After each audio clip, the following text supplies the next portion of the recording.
چەند ساڵە کوفر هەوڵەدا لە ڕێی بەکرێ گیراوەکانی سەرکردە ئیسلامیەکان و عالەمی ئیسلامیەوە تەطبیعی دینی ئیبراهیمی بکات.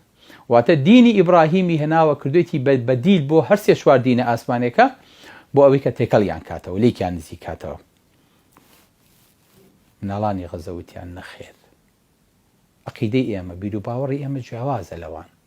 ئەوان جوولەکەن، ئێمە موسڵمانین.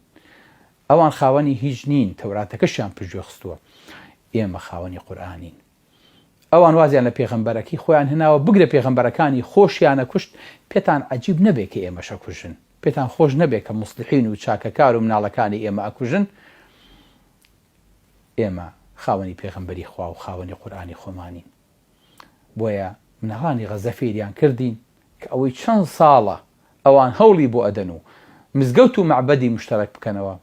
سوبحان الله لە لەحزەیەکە هەمووی کۆتایی هات.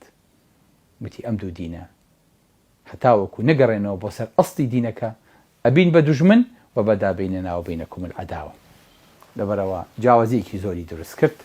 هەموو ئەو پلانانی سوبحان الله هەڵوەشانەوە کە ئێمە لەوانەیە بەلامانەوە شتێکی سیر بێ.